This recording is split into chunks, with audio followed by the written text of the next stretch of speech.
Welcome to the Pink Lady Posse podcast, where women over 50 take a fresh look at living, toss out tired stereotypes, and say a big heck yes to what's next. I'm your host, Sandy Parker, and around here, we challenge limitations, rewrite the story on aging, and reclaim our power, pleasure, and purpose. Why? Our next years are not about a decline. They are our big reveal. Hi, everybody. It is Sandy Parker Martinez with the Pink Lady Posse podcast, and I'm here with Donna Price. And I want her to tell you about herself in terms of her work right now, but I'm going to bring us back to having kids at 40. So Donna, tell us a little bit about what you do now and where you live in the world and that sort of thing. Yeah, thanks for having me. It's great to be here. Yeah. I didn't know that the colors were going to be red and pink. So That's okay. It worked out great. Yeah. I live in Vermont now. We just moved here in May, bought a big old Victorian that needed to be kind of gutted and down to the bones. So we're in the process of getting everything in order. And I work predominantly with women business owners, small businesses that are trying to make a difference in the world. And I believe every woman business is changing the world, just because when women succeed, families succeed, communities succeed, it just has a ripple effect out into the world.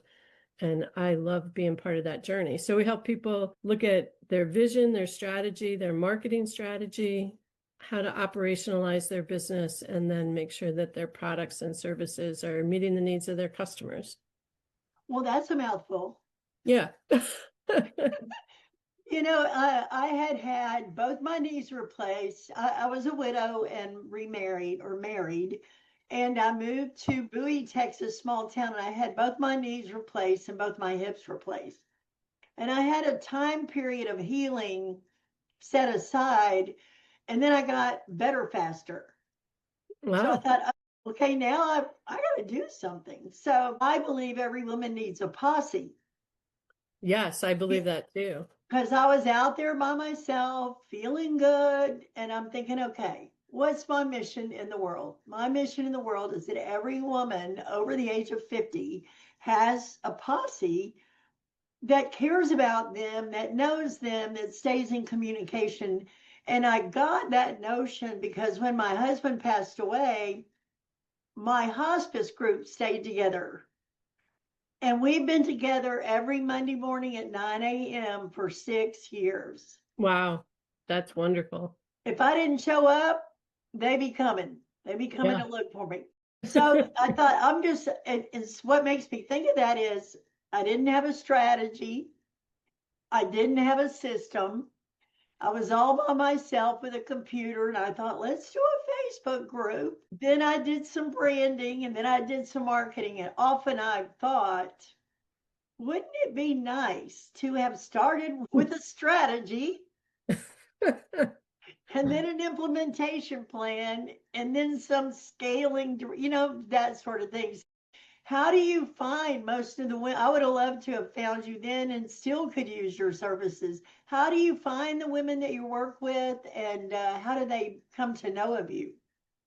Yeah, that's a great question. So I find, well, here in Vermont, I'm in a small city, but prior to that in New Jersey, we literally lived in a cornfield. So most of the people that I connected with were online, but I also find women through networking groups, online or in person. And I find that that's a great way to meet people, initiate conversations, and then continue those conversations, even if we're not going to go into do business with each other.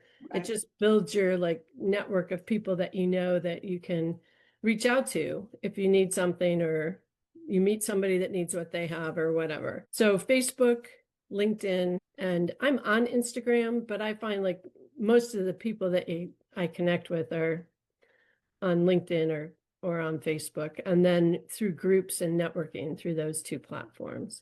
Well, I heard you the other day say something that made me think, I want one of those. And it was a 15-minute or a short meet you, solve a problem, have a conversation without taking on the whole gorilla. Yeah. That's a program I call Make It Happen Laser Coaching. And I like it because it is an opportunity for people to have one-on-one coaching, which is inaccessible to some people. It's fast, 15-minute calls.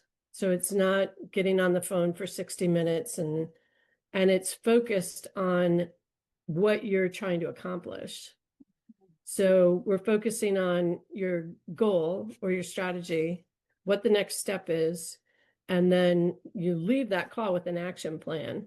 As soon as you complete the action plan, you can schedule your next call. And of course, if you run into an obstacle where you're like not able to get through that action plan, which is a short, like not a massive strategic plan, you can always reach out and we strategize on that, like what's in the way, what's stopping you from taking that action that you agreed to. But it's fast focused and it helps build momentum, and it helps having someone in your corner that's helping to hold you accountable. So you said you were going to do this, Sandy. What's going on? I haven't heard from you. And I believe when you talk about your goals and you tell somebody you're going to do something, just that simple act of telling someone increases the likelihood that you're going to do it. So, for example, I biked across the country. It was a wild idea. I'm going to bike across the country. I had actually just started riding my bike again and joined a bike club and started telling people I'm going to bike across the country. Well, that simple statement to a group of people started that motion of actually happening. They started saying, well, you better be on the ride on Saturday. You better learn how to ride, longer than 15 miles. And so I had this group that started training me. They started also telling me, did you know about this bike leader training program you could go to? And connecting me with other resources. So the laser coaching, because you're coming on a call and saying, I'm going to do this, just that act helps you do it faster. Absolutely. And, one of the things you said that I love, I have a book and a theory called, the book came first, What's in the Way is the Way. I find that what's stopping me is what needs work on. Yes. Right? Like I'll say, I'm going to do my marketing plan, I'm going to do videos. But when I'm not doing the videos, what's in the way is where to focus. Right. Because it's easy to sort of get slipped up on your own intentions. You go, I am going to do it. And procrastination is a great avoider. Yes. And so I love what you said, that speaking it to begin with as power, adding accountability as power, and then having someone in your corner, not only someone, but someone educated and seasoned in solutions, right? So tell me what you did as a professional and what problem solving skills you accumulated before you took off on your midlife crisis. Tell me about that, because I can't wait to hear. Yeah. So my career, my job was working with people with disabilities. And I started doing that when I was 14 as a personal care aide. And then ended up going to school for psychology, special education, and working in group homes with people with developmental disabilities, and got promoted to a coordinator where I was managing 30 different sites, some of them very small with a couple of people living in them, some of them larger with more people. And when so some of the skills that you learn in special education and in teaching people with disabilities is that you break tasks down, and we would call it a task analysis. And my first position was working with some very disabled children, and we could break down toothbrushing into like 35 steps. Oh my gosh. And, and you're trying to teach people step by step how to, and we all think, brushing your teeth is easy. And the reality is we all do it a little bit differently. And some of us hold a toothbrush with our right hand. We put the toothpaste on and run it underwater, or we run it underwater and then put the, like We all have different sequences that we do things in.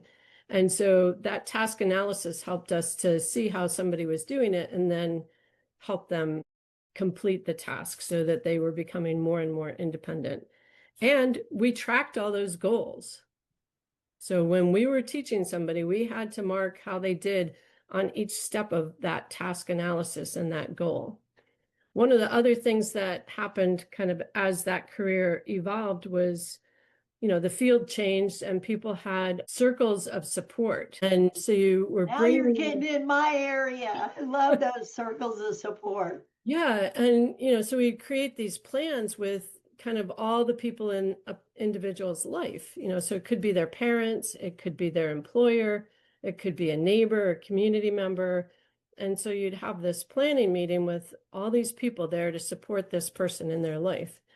And one of the things I thought was, gosh, I wish I had like a circle of support like that coming and helping me figure out, my life. And that's really kind of what coaching is doing for people is, as if you do group coaching, you have this, or your posse possibly, you have this circle of support now around you, helping you brainstorm solutions to the problems you're facing. Business is not an easy thing. It doesn't you don't just put your single out and all of a sudden you're in business and it's successful and you're making a lot of money. It is not easy. It's not easy. But after, so my first midlife crisis, I changed my career and went into outdoor education, outdoor recreation, got another master's degree in recreation management and learned how to climb trees and facilitate high ropes courses and team building and leadership development. And then when we had children, I decided that I needed more flexibility in my time and I needed to be more present in my kids' lives and not have my time, not be working 10, 12, 14-hour days. Yeah, So, and we talked about, I was 40 when Taylor was born. You were in your 40s and you adopted two young children. yeah. How beautiful is that? I mean, it's amazing. And then you wanted your own time and you wanted to manage your own time. So the other thing I would just want to say about the task planning that you did, you were also running a nonprofit. Yes. Right? I mean, we're talking some serious management skills with the overview of the organization, how it functions, how it raises money. So Yeah. all of that comes into the wisdom that you have to offer other people. Yeah, for sure. Definitely managing lots of people in different teams. And one of the things that I find really interesting in switching into my own business is how some of those skills don't just automatically transfer over now that you're in your own business. And So, now you have yourself to manage on top of that. right, you have yourself to manage. Delegation, something I was really good at. Like I delegated people well. I had team members that could take my job over. I mean, I took a 6-month leave of absence and I had people that could step right into that. And they did great. And that was great. But I find in my own business, delegating is harder because it's closer to us, right? And so like figuring out like how to empower people to do parts of our business, because we don't want to do all of it. Like we all have all these hats we're wearing, and some of them we should give away or empower other people to take over. But it's harder, I find, for entrepreneurs to do some of that delegation and give up I'm the only one that can do this right mentality. The other thing I'm seeing is I'm in the marketing world with a lot of women in a network, and we all want a VA, right? But you can't assign a virtual assistant something you don't thoroughly know and you haven't already systematized.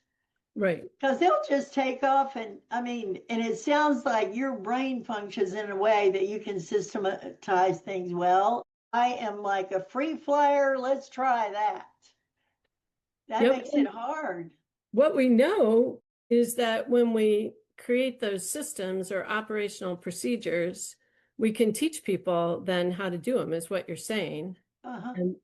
And they can come in and do it the way you want it done in your business. Because we don't all do things the same way.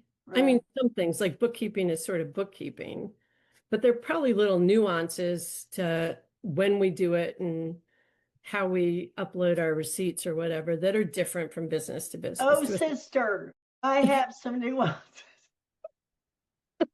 No one does accounting like me. But what I do like is the idea, and that's why we just started Think Pink. So back when I started Pink Lady Posse, it was a Facebook community. You could join and we would share resources. But I find that there's not enough engagement if left to your own initiative, right? Because you can be a member of anything and do nothing with it. Right.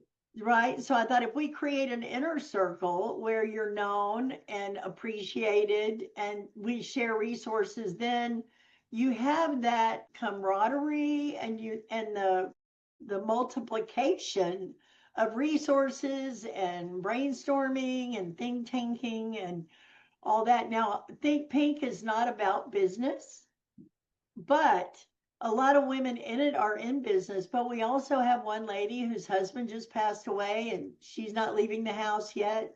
We have another lady that is her business has failed and through a divorce situation that's a mess. And really having emotional support is really critical, even if it's not that intimate. But even if you're a fly on the wall with a lot of support and everybody cares, you're sort of like flying with a net under you.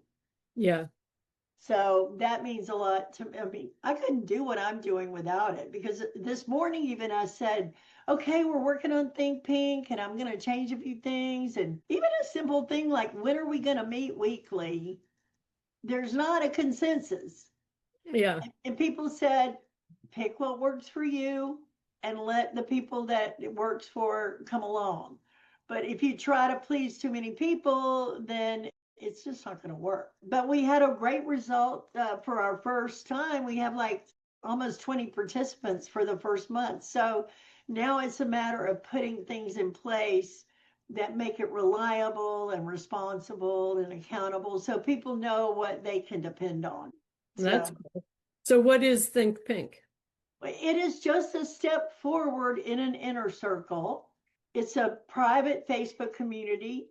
And you said you watched the TED Talk, Yeah. which thank you for that. Yeah, it was It was great. a huge thrill.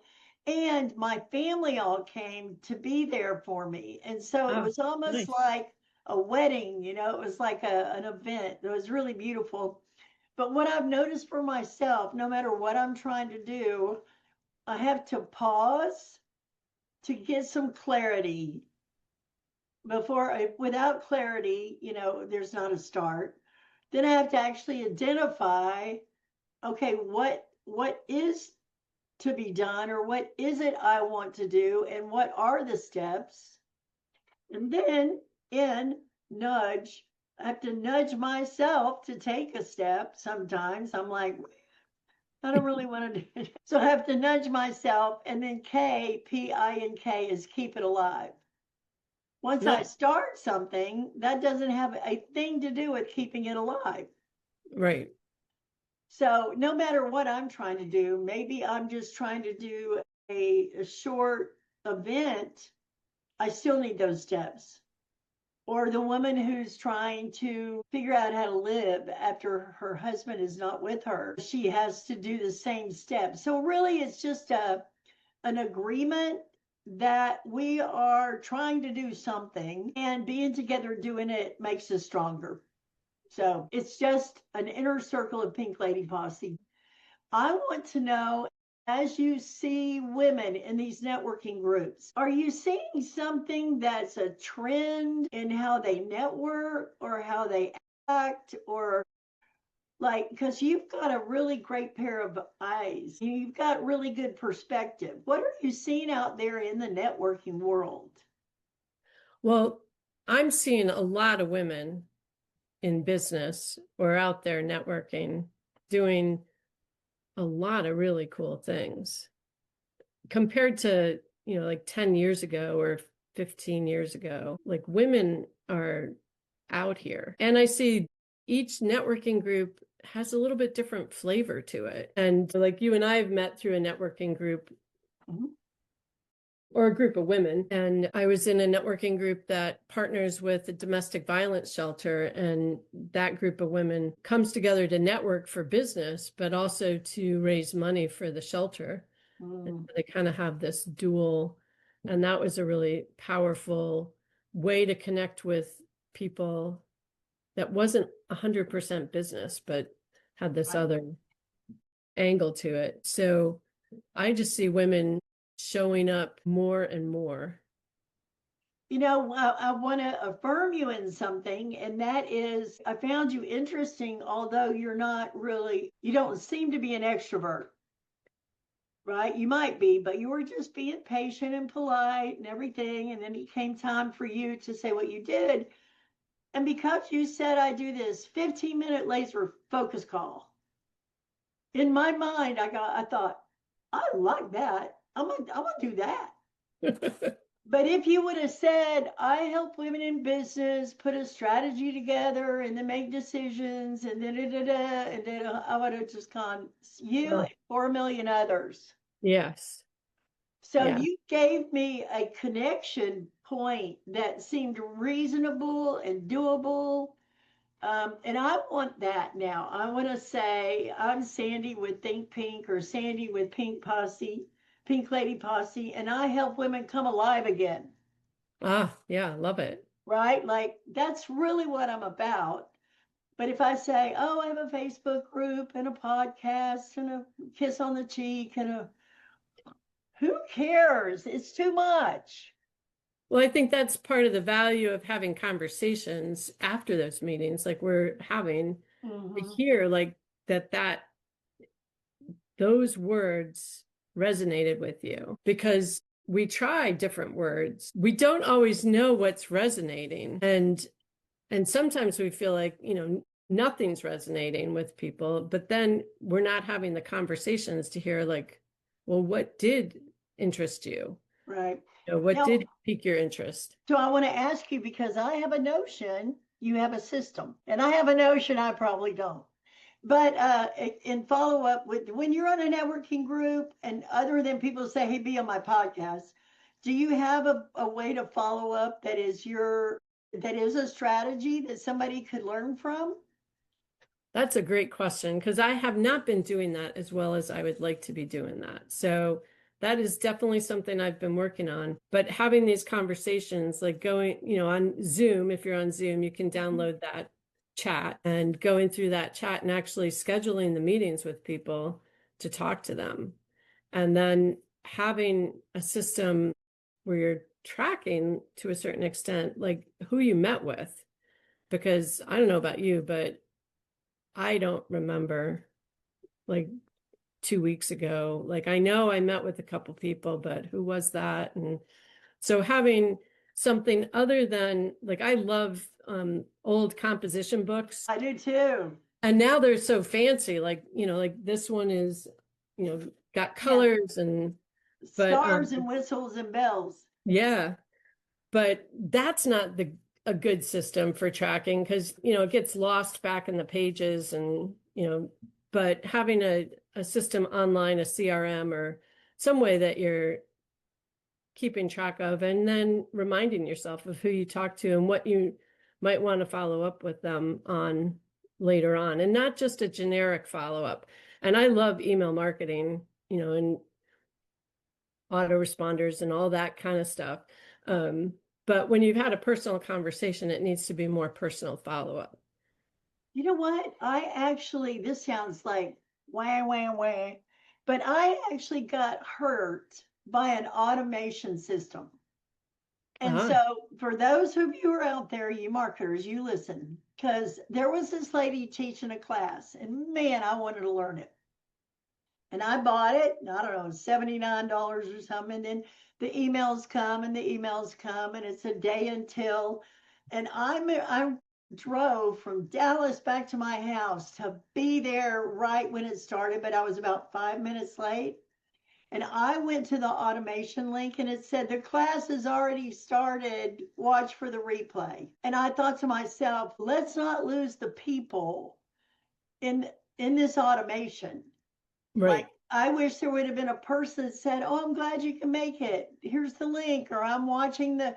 So this is for me also.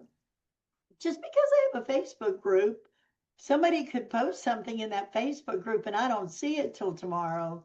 Yep. But I love it when people respond to each other, because being in community doesn't rely just on me, Right. but you have people together in community watching out for each other. But the other thing I will say is there's a online networking LinkedIn affiliated thing called My Most Trusted. And we were talking the other day about, as AI grows, trust is really going to be the barometer for who you spend time with and who you don't, because automated systems are flying my way.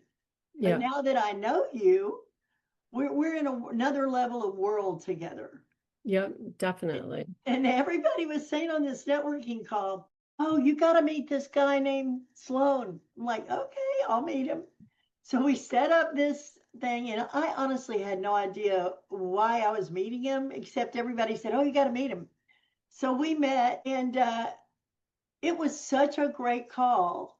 I noticed he showed up on my calendar again today.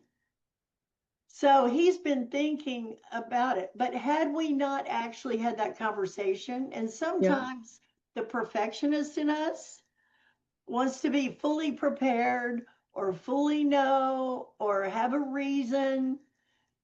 But I'm of the opinion every person I come in contact with is a treasure trove of life. Yeah, if I can just say, I now know my Yeah. life is richer. So we Yeah. have to take the effort to make, like you said, make those conversations happen. Yeah. I love that. I think perfection, I was just talking about this earlier with someone, like it can really get in the way. It can.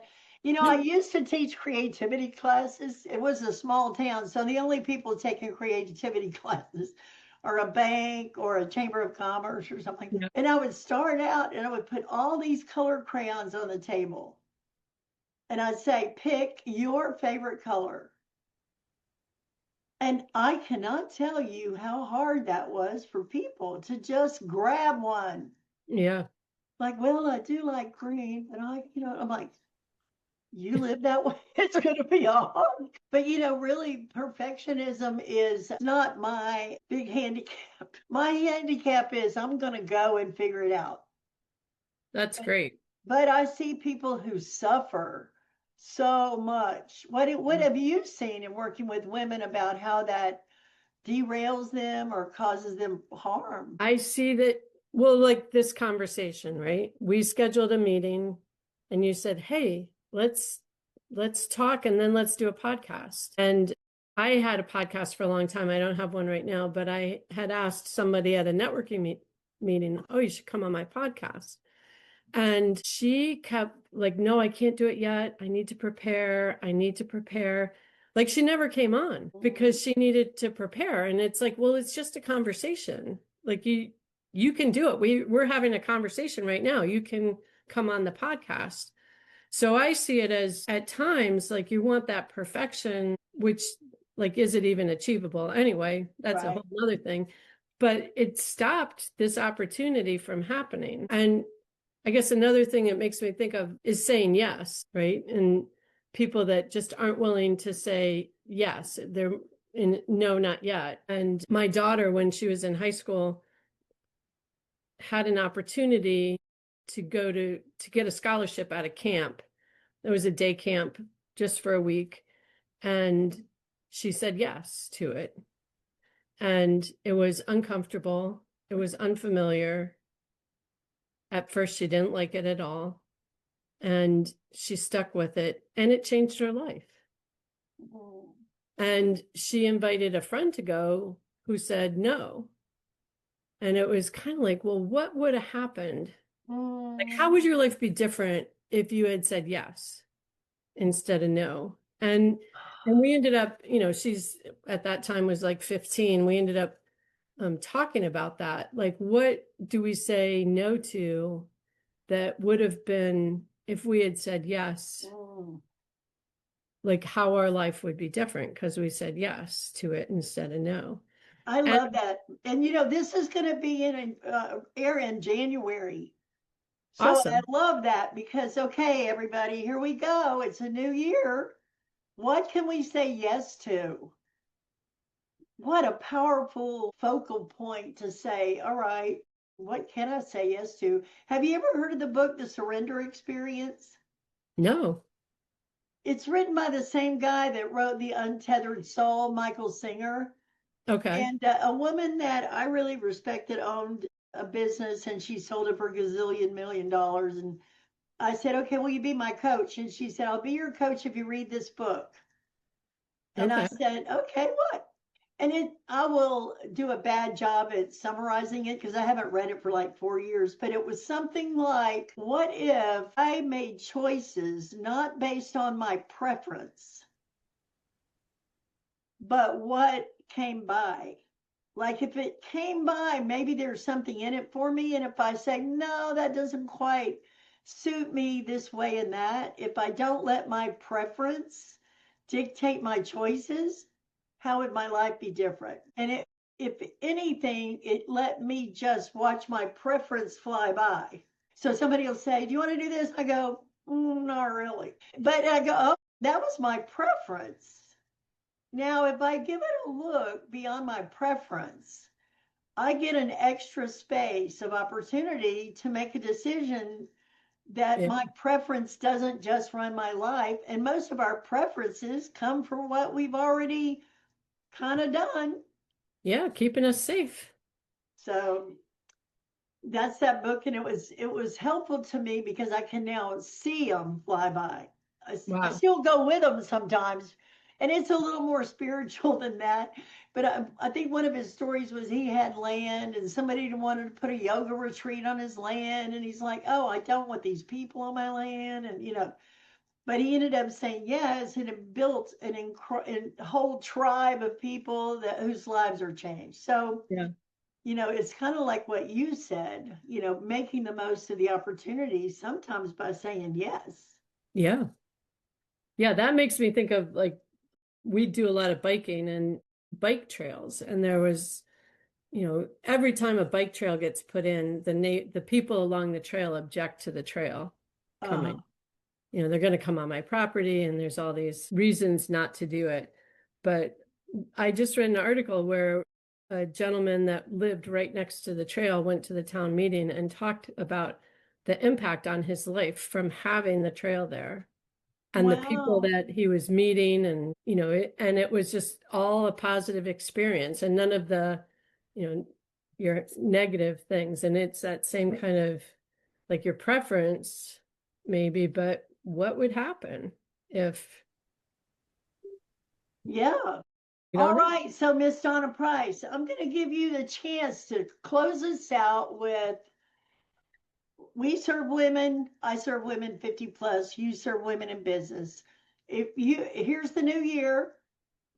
If you were just going to encourage them in one way, maybe we've already said it, maybe we haven't, but just sort of summarize how you encourage women to live in this new year. Wow, all right, thanks.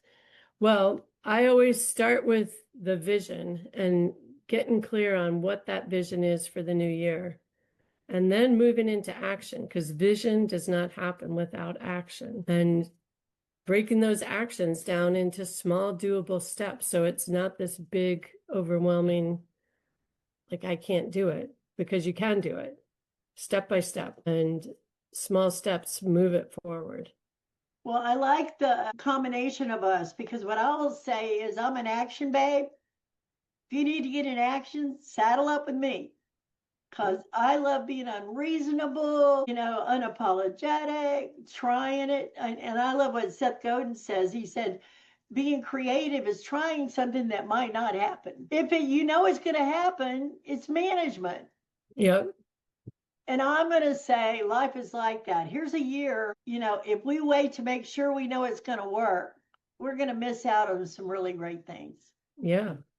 It's a Any, year to say yes. say yes. Let's say yes. Donna, you said yes to this podcast. I did, and I've had fun. It's And been I great. did too.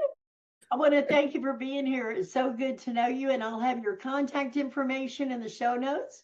So if people want one of those fast, what do you call it? Laser coaching. Make Laser it happen, coaching. laser coaching. Then they'll know how to reach you. Awesome. Thanks so much. Yeah, so good to see you. Happy New Year. Yeah. Happy New Year. Thanks for tuning in to Pink Lady Posse Podcast, where women go from what now to what's next. Come join us at pinkladyposse.com, where we share community, resources, and tools to support your next beautiful chapter. With love, light, and a little lipstick. See you next time.